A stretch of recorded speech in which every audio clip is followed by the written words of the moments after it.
So we're learning again to empty our vessels, come to God without a desire, with only one wish: reveal thyself.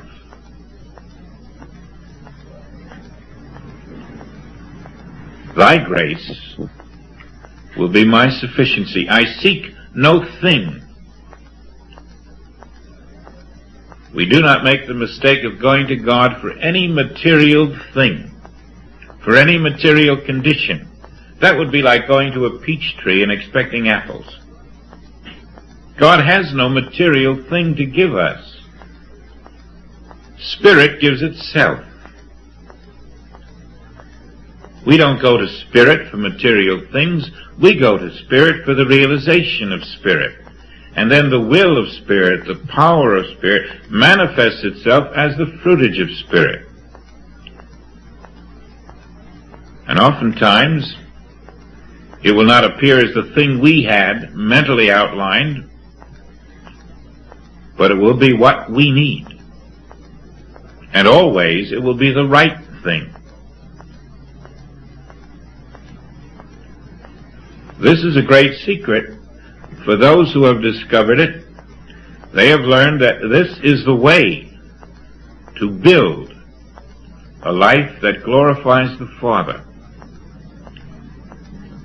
A life that is independent of the material world. Because whatever the Father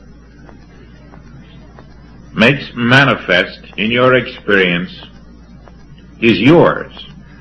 It belongs to you. It can never be taken away. It can survive time and tide, because it is always one with the invisible.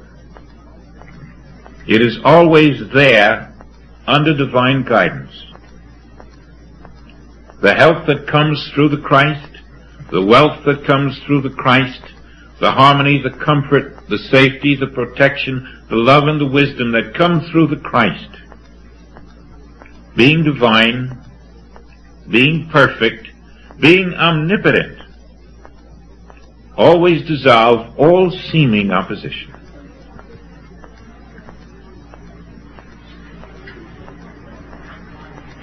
I am come. And you started out to find peace. You started out to find freedom. I am peace. I am freedom. You started out to find truth. I am the truth. And I am everything you want and need. The wine, the water, and so forth. There is nothing withheld from the I of your being. And so, repeatedly, Joel reminds us, never go outside the I. All of the good things, all of the perfect things of God are always present and available in the I.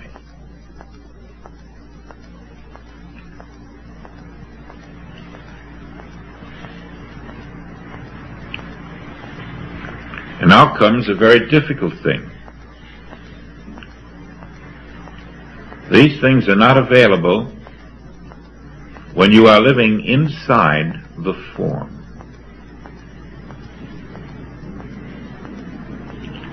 We do not have these things because we are living in the form. They are in the infinite. They are never in the form. They are always outside the form. You say, well, I thought the kingdom of God was within. Yes, but not within the form. Within Christ. And Christ is not in the form.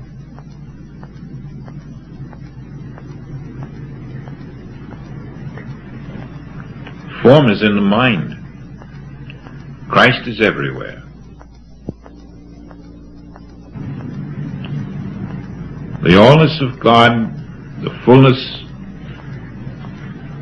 of the glories of Christ are not available to the human form. They only appear,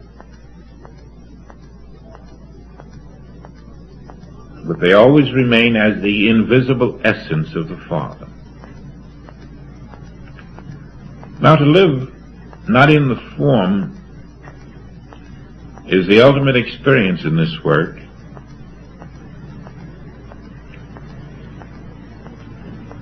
Let's see if we can capture some awareness of that. As you meditate with the mind, you're setting up a barrier.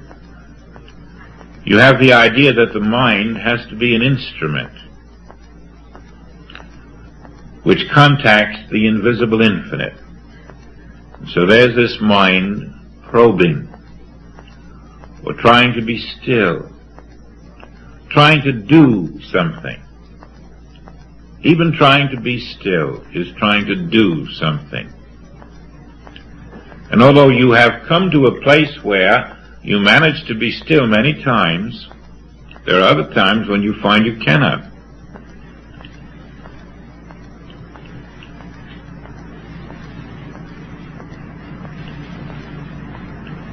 In the absence of the human mind, you're out of the form.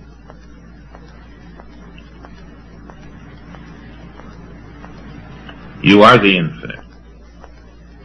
There is no finite anything. That image called form, which is crystallized in the mind, is gone with that mind. And the infinite is your being, the infinite Christ. The second of that tells you all you have to know, that you must find this infinite Christ which is not in the form. And the only barrier to it is the mind.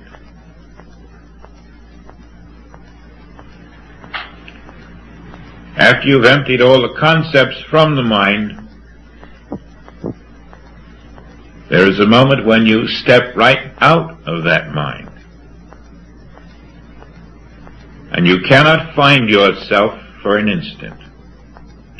There simply is no you around. And in that instant you find the infinite you. And it's a whole new universe. Everything is different. I am come. For I am that infinite Christ that now steps in. Now I speak. Now I pour. Now I flow. Now everything I have is yours. That fellow is gone, and the mind that maintained the fellow is gone. And the only mind there is here now is the mind of God, the Christ mind, the one perfect mind. And it can only manifest the one perfect you.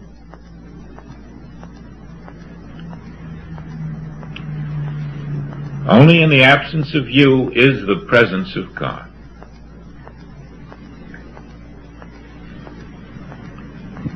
The stone is rolled away.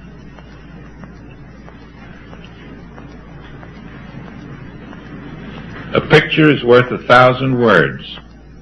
1 second of I is worth 1,000,000 pictures.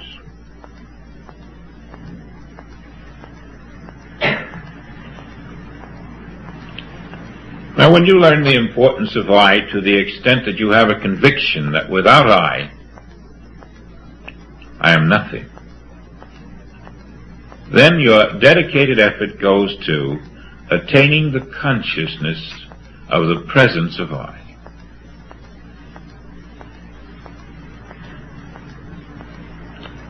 And everything that stands between that consciousness of that presence and your realization of the infinite is cut away with a double-edged sword of truth and spirit. Again and again and again, you cleanse the temple. You remove the concepts until you can truthfully say, I am in that state of total unknowing. I know not what to ask for, what to pray for, what to request, what to seek.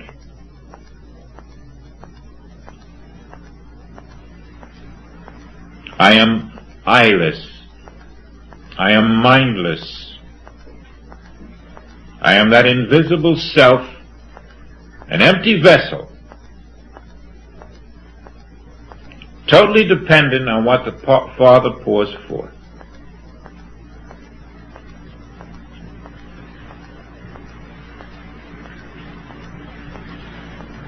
And then patiently wait. That is abiding. That is trusting. That is faith. That is standing in the secret place. Not as a mortal, not as a person,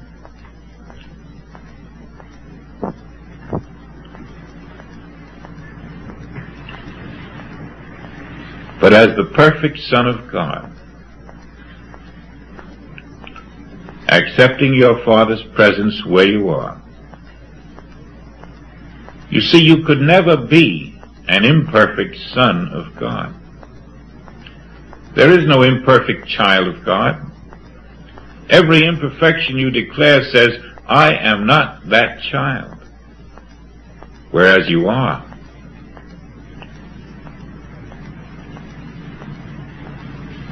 And because you are, you must remove the belief in the presence of every evil on this earth.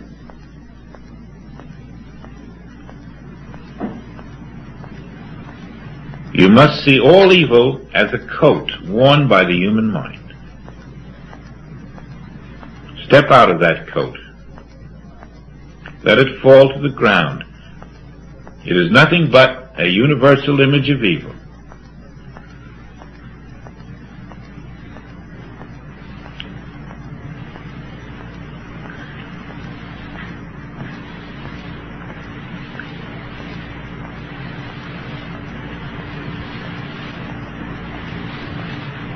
As long as the belief in evil still exists in your mind, you will experience it.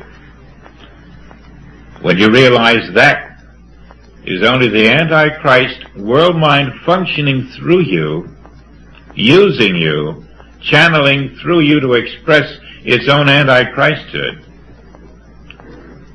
you will catch on to the fact that you have been used as a channel for what is called the serpent. You have been like a parrot saying, this is wrong and that is wrong, and it is the serpent talking. Not you at all, but the false sense of self. It takes quite a lot of love of God to be able to deny the imperfections you've lived with all your lives. But if your love of God is greater than your love of your false sense of self, you lay down your beliefs. You trust the presence of God. You accept the presence of God. And your acceptance is the rejection in your mind of every imperfection that you know. This is your acceptance of sonship in spite of the appearance that denies it.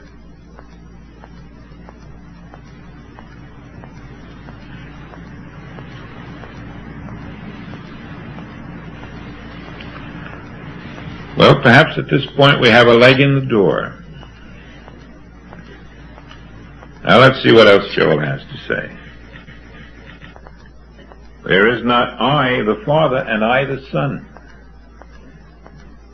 Well, he's just full of shocks today. There is not I, the Father, and I, the Son.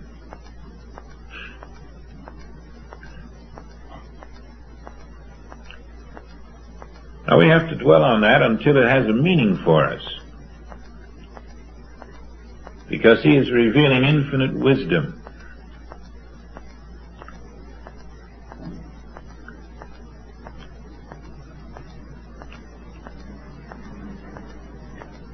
If there were I, the Father, and I, the Son, that would be like an ocean over here and the waves somewhere else. The waves have to be where the ocean is, because the waves are the ocean. There is not 5 fingers plus a hand. The hand and the 5 figures are one. God the Father and God the Son are one. And so what he's telling us is that there is not you and God. There is not you and Christ. There's not 2, there's not 3. There's one. And the one that isn't here. Only the one that is here. In our realization of the all-presence of God, we step out of the mind that entertains the concept of form, and we stand as that invisible presence. There is not God and my material form.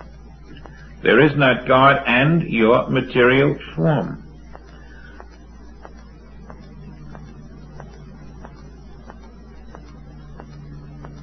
There is not God and matter.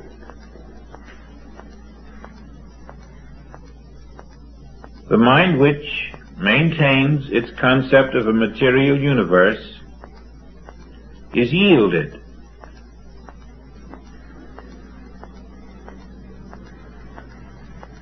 And then I, the Christ mind, step forth, and you are living in the paradise of spirit.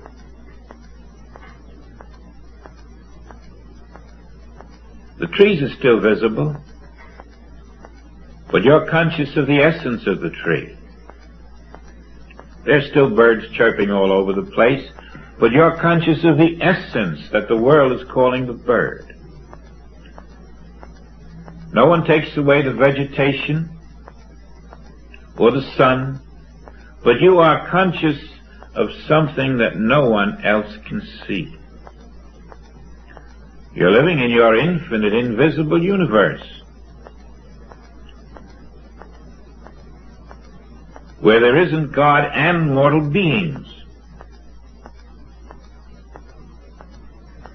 You're in the infinite presence that the world is seeing as a visible mortal being. But that image of you in the visible is no longer under the law of matter. It is now under the law of your resurrected consciousness. I have come that ye may have life and have it more abundantly. I, the vine, have made you one with a husbandman.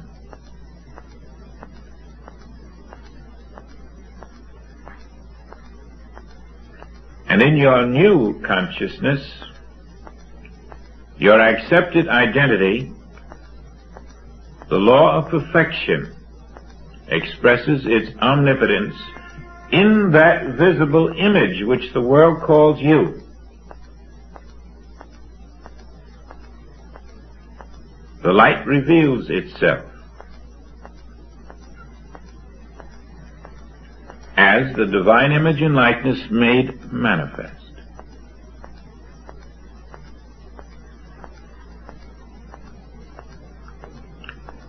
Now we still may dwell on the idea of a Trinity,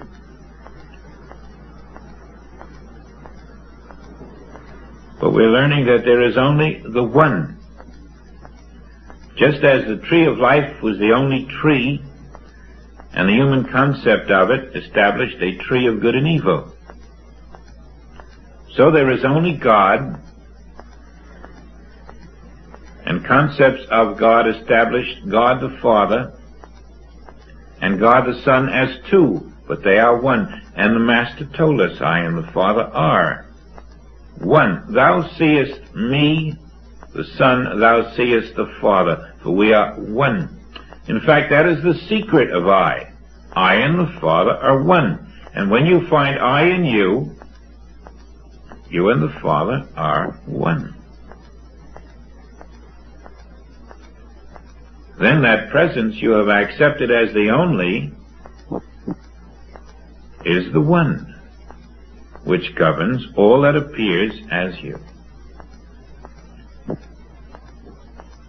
Unless we are in this one, this I, unless we have taken the time in consciousness to dwell there, in truth, knowing the presence is all that is here, doesn't matter who I see or where I go, they are the invisible presence made visible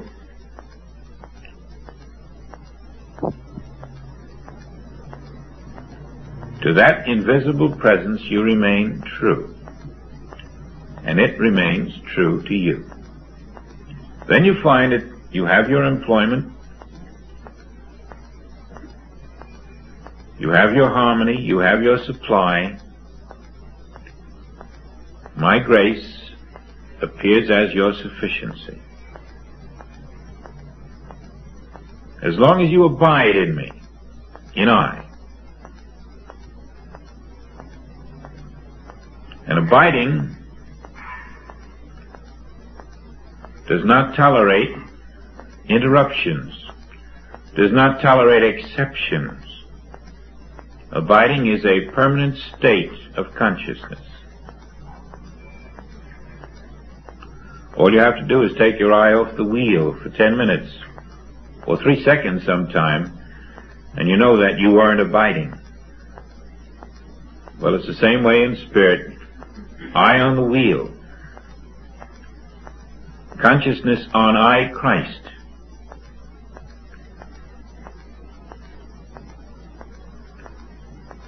Or we become just bouncing bits of protoplasm back in a world of forms that have no law to govern.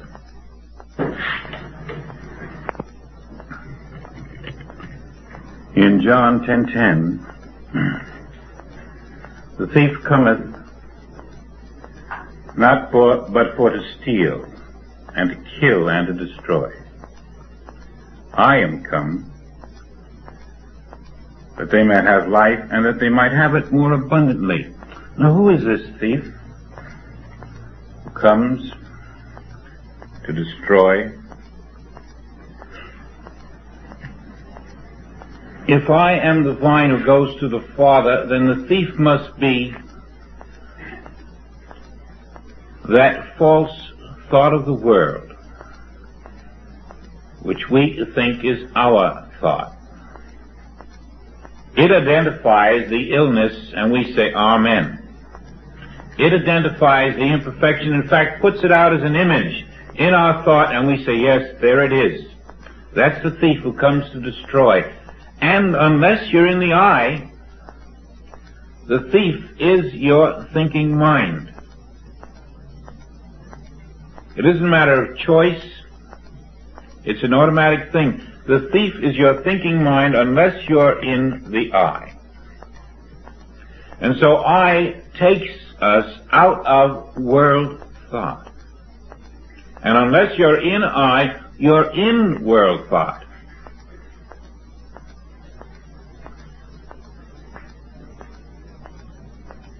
Unless you choose I, you're in the world thought of good and evil, of imperfection, and relative grades of betterment. You're in the world that's always trying to become what already is. Now, it may seem strange at first to say there's nothing wrong, because you know there are millions of things wrong to the appearance eye. But that's the thief saying these things are wrong. The ever-presence of the Spirit means the ever-presence of perfection. And there is no power to remove perfection.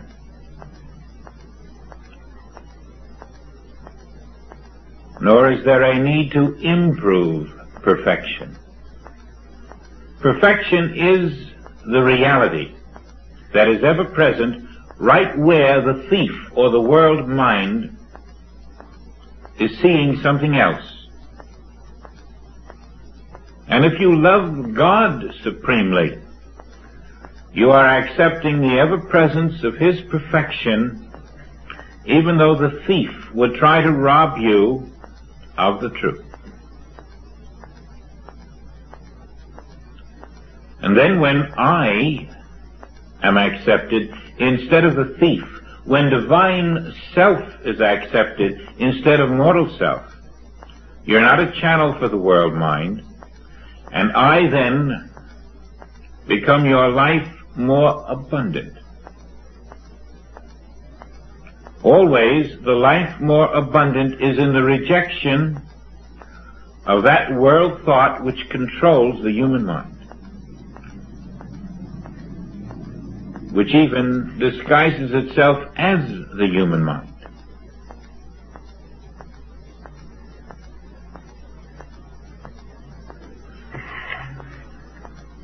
The goal of life, says Joel on page 29, has to be the attaining of God's presence, meaning spiritual identity.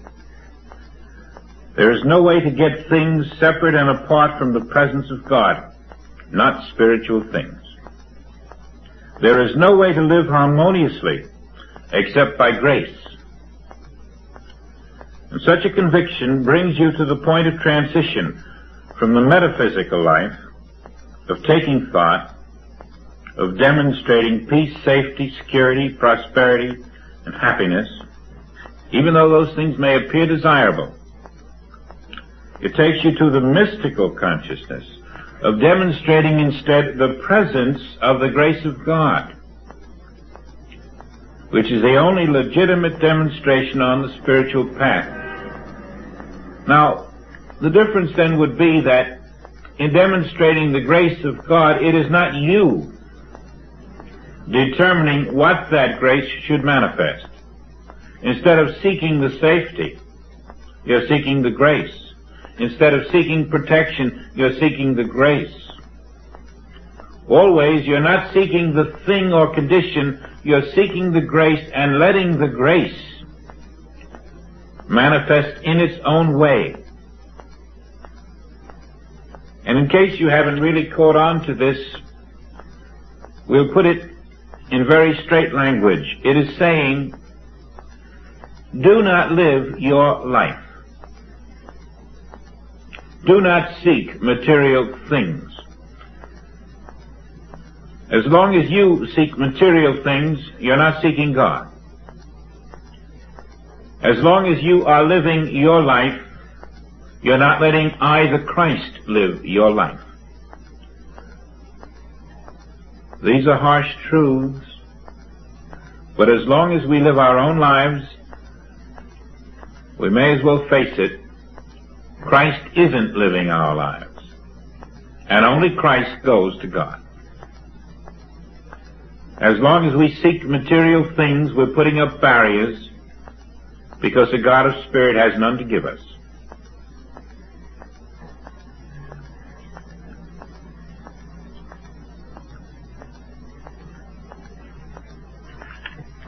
First, you must be willing to release God from doing your will, from fulfilling your desires, from changing or improving any phase of your humanhood, regardless of how difficult the situation may seem.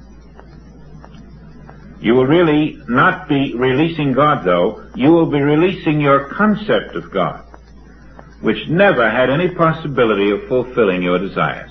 You'll find that on page 29 in the Mystical Eye.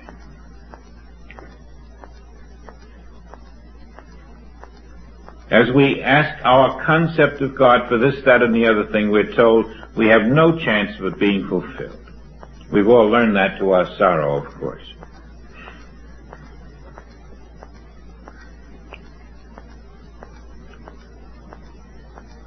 Now, the word I is used by the Spirit for a very beautiful reason. When you say God, it conjures up a picture in your mind. When you say I, from the spiritual level, you have no graven image in your mind. You have no form. You have no man. I. There is no image barrier there. And so Spirit has given us I for that reason. The I of you and the I of your friend and the I of your mother and the I of your sister are all the same I.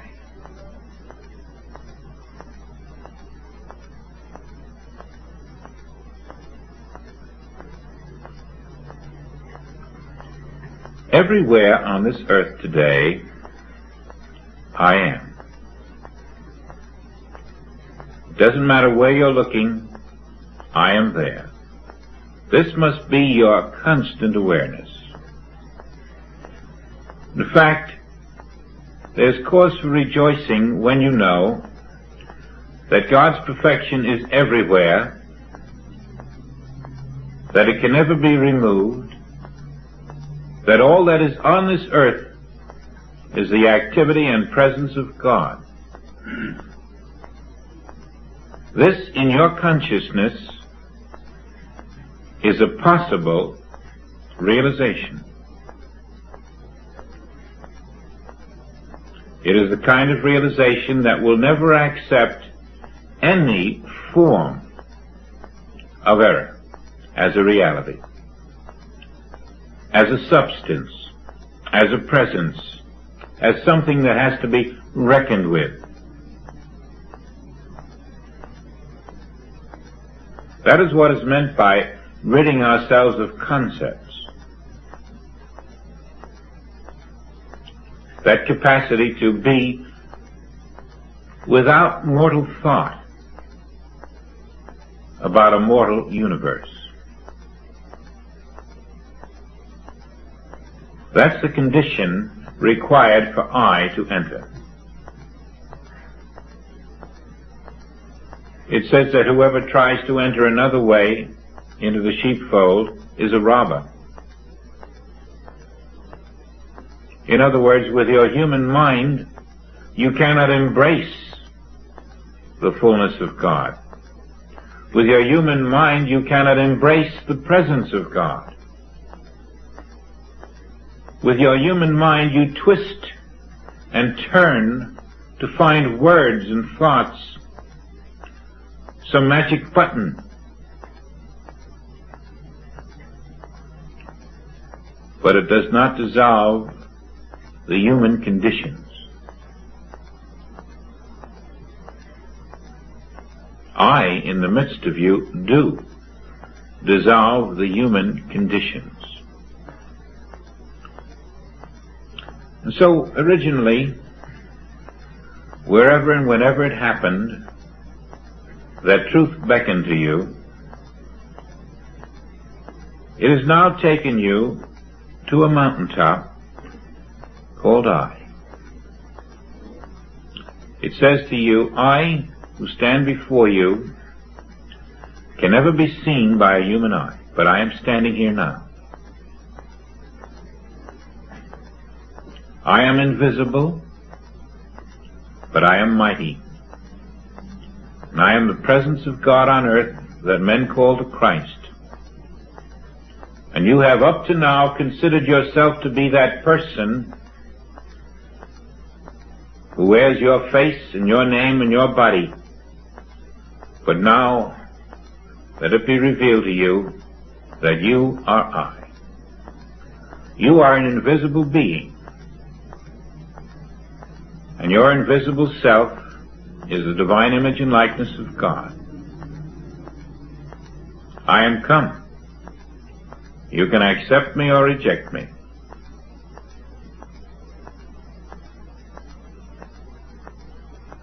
You can be a branch on the tree of life, or one separated from the Father by your unwillingness to accept I.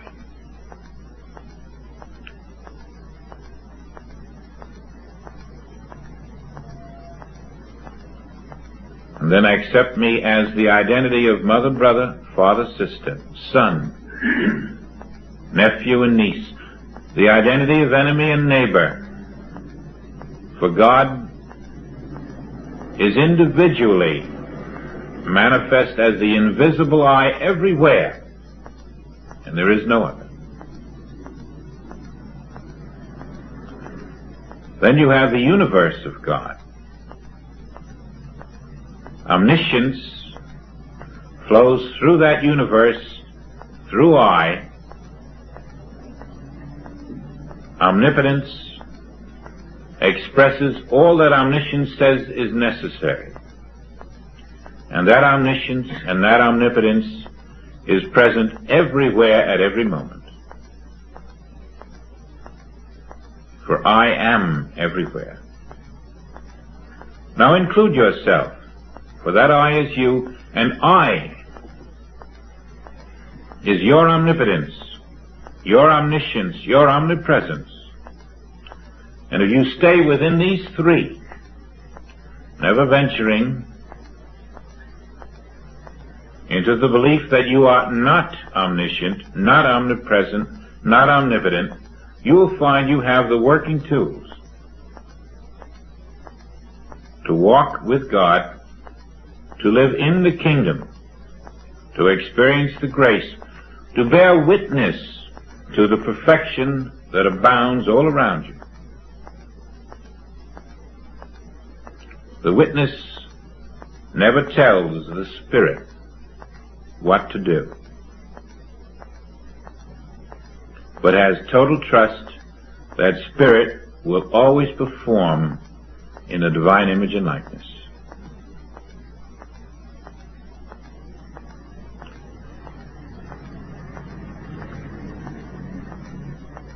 If within you there is a conviction rising that every imperfection you may know is but a shadow of thought which you have accepted unknowingly or unwillingly, now is the time to step out of that shadow into I, into identity, into Christ, into the everywhereness of God, which has never permitted evil to exist in its perfect universe, which has never made a world other than its perfect world. And know that whatever was not created by God cannot be your true condition, ever. Let it fall away from your beliefs like a coat. Step out of it. Lose it in your understanding. And you will find I will come forth and take over the rest.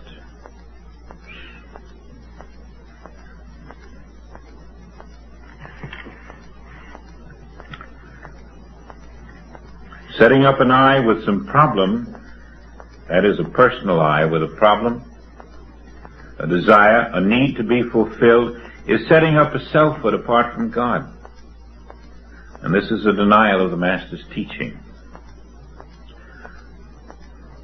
The moment that you take thought, you are living your own life.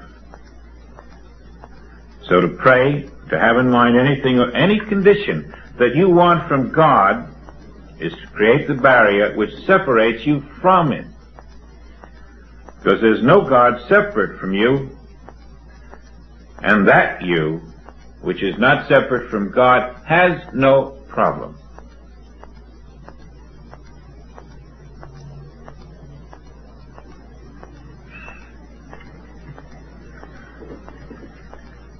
It would do well for us all to reread John 10 and John 15. John 10 is the I am come. John 15 is I am the vine.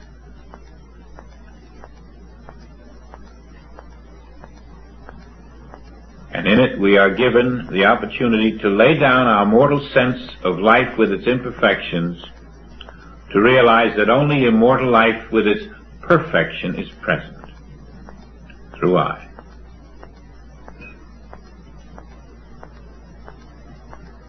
Nowhere around you is there evil or error or imperfection.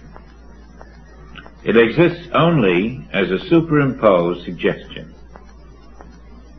Its perpetuation is based completely upon the mind which accepts it.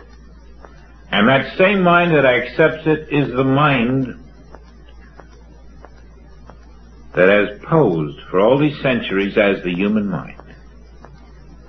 A mind with no validity. That very mind which accepts it is the mind through which it was channeled in the first place.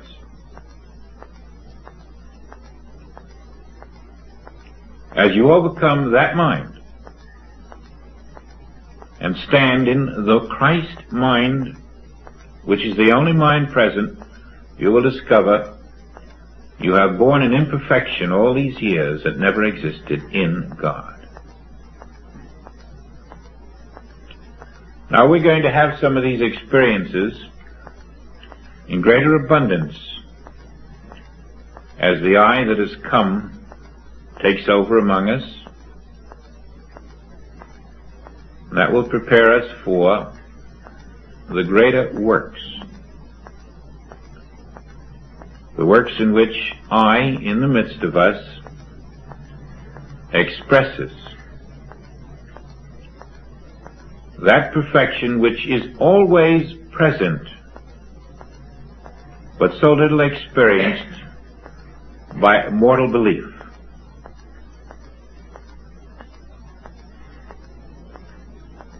The time is coming for us all to see that resurrection is a living experience here and now. We are all being resurrected out of mortality, out of the false beliefs in the imperfections that surround us, into the ever-present reality of perfection. And this will not be done in your mortal body. It will be done in your Christ body, and then made manifest where the mortal body appears to be. Your Christ mind functions in the Christ body. Your mortal mind functions in the mortal body. As you step out of the mind that is not, you will find you are really stepping out of the body that is not, into the acceptance of the body that is and the mind that is, into the temple not made with hands.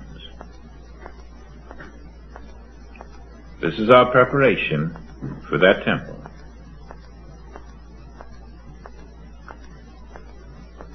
If you will take with you that wherever you go, God is being God, you'll find a great power functioning in your consciousness. God is being God everywhere now.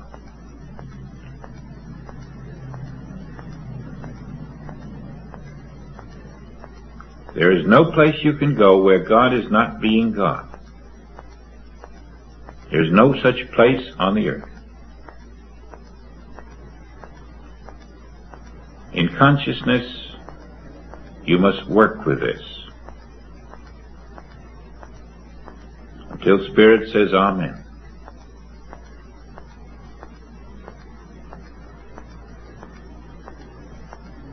You will find you may be on the threshold of a great inner discovery.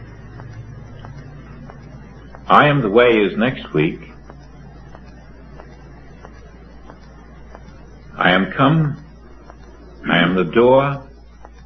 I knock at the door of your consciousness, and as you let me in, I become the door through which you move into the many mansions. And your guide is again I, for I am the way. And I will go before you. We will walk with the Father. That is, I am come, the 10th chapter of John, and the 3rd chapter in The Mystical Eye. Thanks very much. Thank you.